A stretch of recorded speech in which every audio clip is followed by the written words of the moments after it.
It was a world center of occult power, where evil had a unique presence. The city was vast, and at its heart rose the focal point of that power, a monstrous temple that stood 300 feet high. It was a 7-level pyramid with stairs that led straight to heaven, or so they believed. Why had they built it? To bring heaven down and be a meeting place with the gods, especially the supreme god, Marduk. Nowhere else could it be built because this was the exact center of the universe. It was from here that he had created the world. A temple with heaven at its top. Welcome to patterns of supernatural phenomena.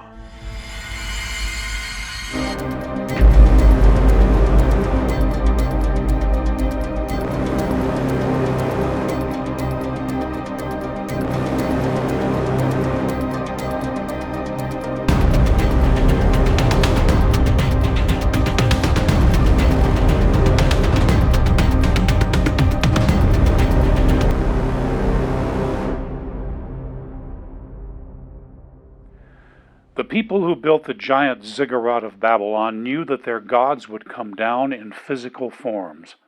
So at the top they created lavish bedrooms furnished with every luxury. At the pinnacle of the temple was the most lavish room of all. In it was a bed of pure gold. The room was a deified brothel. The only one allowed to enter was a beautiful woman chosen by Marduk to be his human lover. When called by the priests, she would climb the stairs and lie down on the bed to wait for him. And a being came to her in physical form. Otherwise, the offering would not have continued year after year. Ancient Babylon was the most powerful city of its day, and its king was Nebuchadnezzar. It was to this great city of supernatural evil the God of Israel chose to send some of the most important messages in all of history. The words came to a Jewish man who had been brought as a captive when his nation was destroyed by Nebuchadnezzar. His name was Daniel. Late in his life, Daniel entered into agonizing prayer. He knew the prophecies. His people would be enslaved in Babylon for 70 years. Then God would free them to go back to Jerusalem. Time was almost up. While he was praying, the messenger appeared. We need to understand his message because it is of world-shattering importance right now. In 1894, an unusual man lived in England. His name was Sir Robert Anderson, and he was a lead investigator with Scotland Yard. Anderson was knighted for his proficiency in criminal investigation, and many believe that he was the basis for Sir Arthur Conan Doyle's character, Sherlock Holmes. But there was one major difference between Sir Robert and Sherlock. Sir Robert was a devout believer in Jesus Christ. At a certain moment, he made an important decision. He focused his investigative skills on the prophecy we're going to look at right now. Imagine Sherlock Holmes doing Bible research. That prophecy is found in Daniel chapter 9. I'm going to read it to you. Daniel is speaking. Now while I was praying, confessing my sin and the sin of my people Israel, the messenger from heaven, Gabriel, reached me. He talked with me and said, 70 weeks are determined for your people and for your holy city, to finish the transgression, to make an end of sins, to make reconciliation for iniquity, to bring in everlasting righteousness, to seal up vision and prophecy, and to anoint the most holy. Understand that from the going forth of the command to restore and rebuild Jerusalem until your Messiah comes, there shall be 7 weeks and 62 weeks. The street shall be built again, and the wall even in troubled times. And after the 62 weeks, the Messiah shall be cut off, but not for himself. The people of the prince who is to come shall destroy the city and the sanctuary. The end shall be with a flood, until the end of the war desolations are determined. Then he shall confirm a covenant with many for 1 week. But in the middle of the week he shall bring an end to sacrifice and offering. And on the wing of abominations shall be one who makes desolate, even until the consummation which is determined is poured out." End of quote. Mysterious and frightening words. What could they mean? Out of Anderson's extensive research came a book entitled The Coming Prince. In the years since it was published, other brilliant scholars have built on Anderson's work using materials and tools that were not available to him. I'm going to give you a shorthand version of what they discovered. The first thing to understand is that the prophecy covers the entire span of future history for the Jewish people. It presents a timetable that begins on a specific date. The span is 70 weeks. At the end of that period, everlasting righteousness would be established on earth, which means that an eternal kingdom would arrive that would last forever. The first thing to know is that these are not weeks of days. If it had been days, that would calculate to only a year and a third. These are weeks of years. Each week stands for 7 years. So the total of 70 weeks is 490 years. But the 70 is divided into 3 periods. The first is 7 weeks, or 49 years. The second is 62 weeks, or 434 years. And the last is a single week of 7 years. The first 2 periods together add up to 69 weeks, or 483 years. Scholars have been unsure why the first 2 periods are separated, but it's clear that there is a major break between the first 2 sets and the last week of 7 years. Something of stunning importance happens at the end of the 69th week. At the end of that week, the Messiah of the Jews would appear. Now, Daniel is an old man when he receives these words. The city of Jerusalem and its temple had been destroyed many years before. He knew that when the captivity of the Jews in Babylon was over, Jerusalem would be rebuilt. So the clock of the 70 weeks would begin ticking when an official order to restore and rebuild the city of Jerusalem was given. Sir Robert Anderson went back into Old Testament history, into the books of Ezra and Nehemiah, and discovered that there were 4 commands given that related to rebuilding and restoring. But 3 of those commands were specifically about the rebuilding of the Jewish temple. Only the last one commanded the rebuilding of the city. It was given by King Artaxerxes to his cupbearer Nehemiah, who was charged with rebuilding Jerusalem and its walls. The rebuilding began when Nehemiah came with his decree. The date of that decree was Nisan 1, 3317 in the Hebrew calendar, which is February 27, 444 BC in our calendar. It was on that date that the clock of the 70 weeks began ticking. Daniel is told that at the end of the 69 weeks of years, the Messiah of Israel would appear. Because we know the beginning date, we know the end date of those 69 weeks. It was Nisan 6 in the Jewish year 3793, which is March 24, AD 33.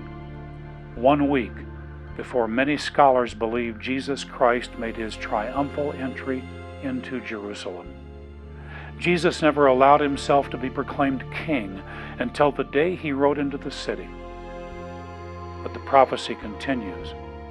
Mysteriously, the Messiah will be cut off, but not for himself. The Hebrew word means executed. A few days after his entry into Jerusalem, Jesus was crucified, murdered, cut off from the land of the living, but not for himself. He died for the people of Israel and for the sins of the world. He died to save you and me from our sins and make it possible for us to enter God's eternal kingdom that will come to earth. One of the saddest statements in the entire Bible are Jesus' words in Luke 19. They were spoken just before he entered Jerusalem on that fateful day. Now as he drew near, he saw the city and wept over it, saying, "If you had known, even you, especially in this your day, the things that make for your peace, but now they are hidden from your eyes. For days will come upon you when your enemies will build an embankment around you, surround you and enclose you in on every side, and level you and your children within you to the ground. They will not leave in you one stone upon another, because you did not know the time of your visitation." The leaders who murdered Jesus were scholars of the Hebrew Bible. They knew Daniel's prophecy. They knew Nehemiah's start date. They could do the math. But they refused to see the truth because they had been corrupted by the powers of darkness. What follows in the prophecy is a strange sequence. Sometime after the Messiah is cut off, a prince is going to appear who will destroy Jerusalem and the temple again, just as Nebuchadnezzar did hundreds of years before. 38 years after Jesus spoke those words, in 70 AD, the Roman general Titus Vespasian destroyed the city and the temple. Titus was a prince because his father Vespasian was emperor.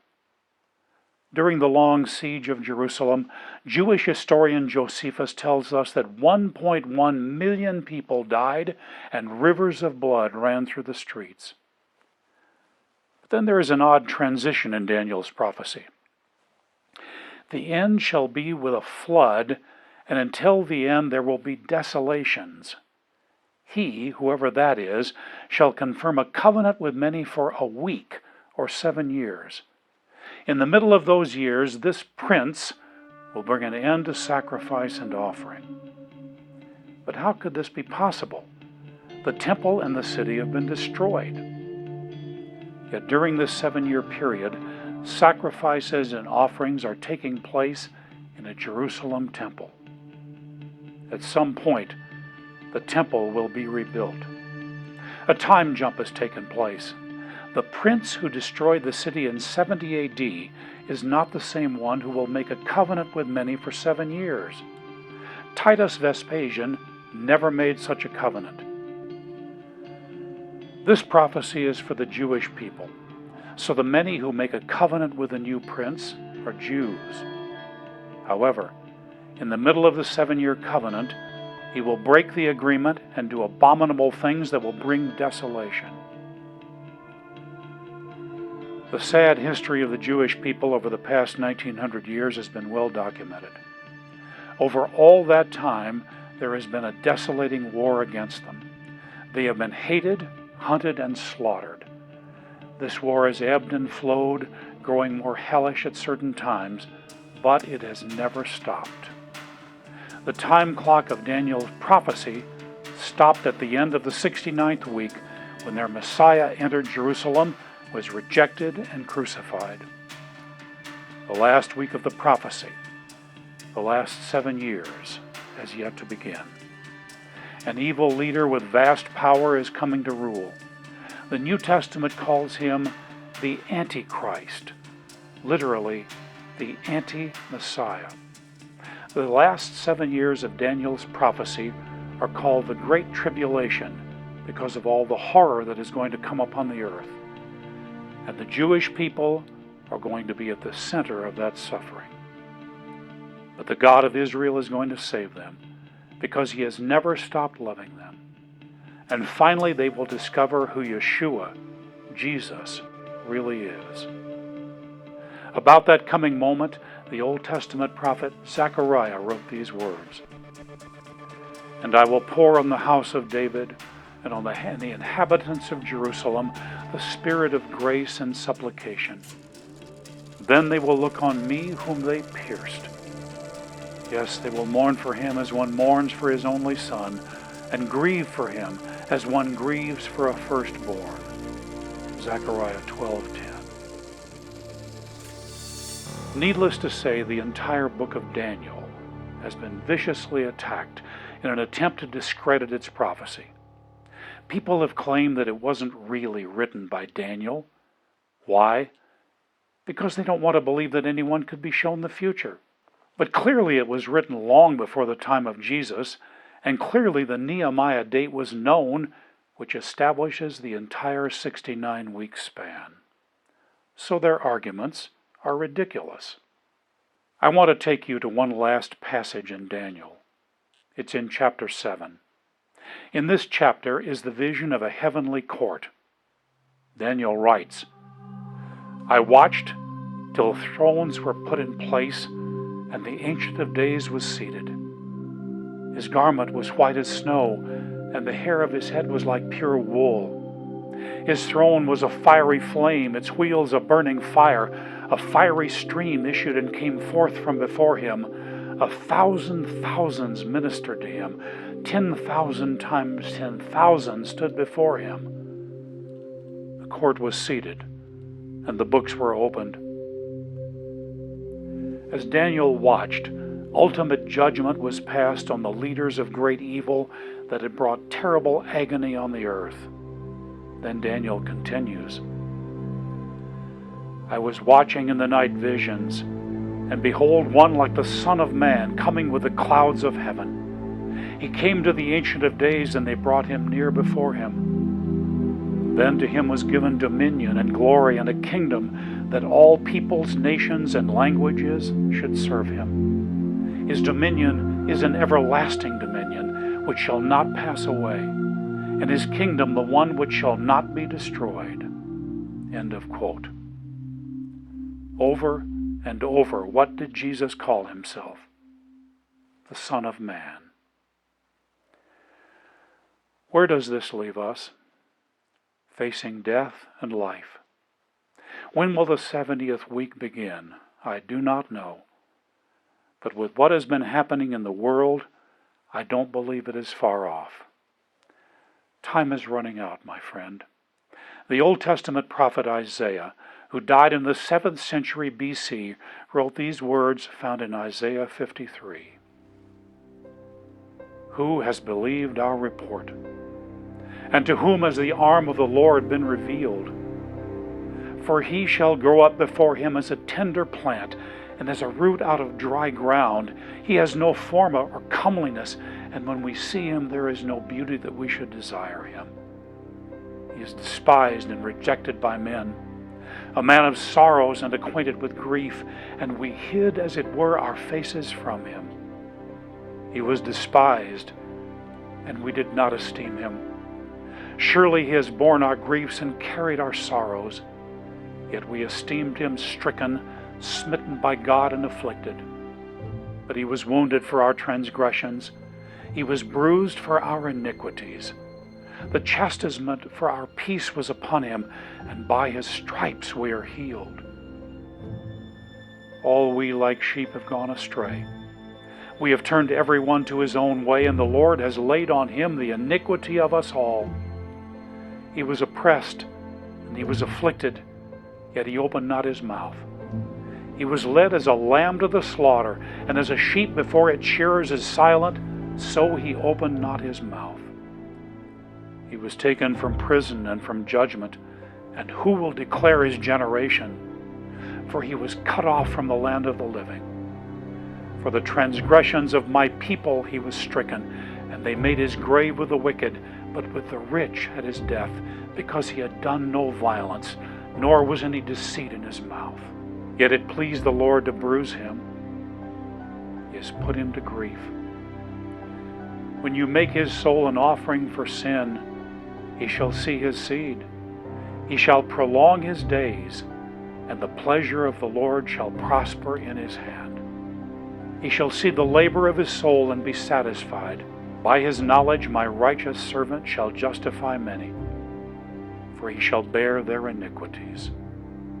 Therefore I will divide him a portion with the great, and he shall divide the spoil with the strong, because he poured out his soul unto death, and he was numbered with the transgressors, and he bore the sin of many, and made intercession for the transgressors. Those words were written many centuries before Jesus appeared, but there is no clearer description of what happened to him at the end of Daniel's 69th week. He is coming again to establish his authority over the entire earth. Is Jesus your Messiah? Have you placed your faith in him? Have you asked him to forgive your sins? If so, the future is yours in his eternal kingdom. My friend, our King is coming. If you would like to do more study about the Daniel 9 prophecy, I recommend the book Daniel's 70 Weeks by Dr. Chuck Missler. If you have any questions or suggestions for our series, please put them into the comments section. And also, please do subscribe. We'd appreciate it so much.